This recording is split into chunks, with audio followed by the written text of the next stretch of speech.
Hello friends, today in this video I'm going to show you how you can insert blank cells, or you can say row, randomly after rows.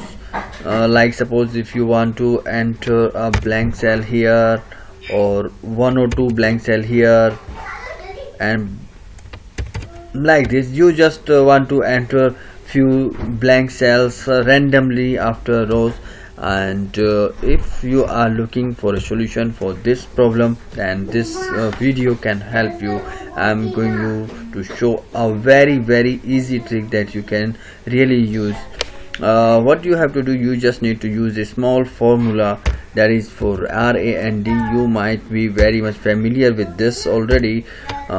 Just press it, and I'm going to fill rest of the cells here. But instead you just need to make sure to copy the formula twice as much as the cells you have in your column A. Suppose column A, and just copy and paste it. Okay, now what you have to do, you just need to select this rand formula and press the short button A to Z or Z to A, whatever you may want, and press and select expand the selection and click show.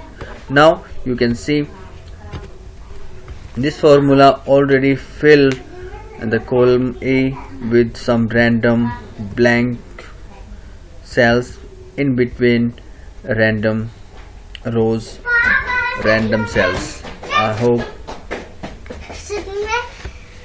खराब हो जाता है, मेरा sir खराब हो जाता है। चल भाग यहाँ से। टाइम की बात कर रही हूँ ना कि सर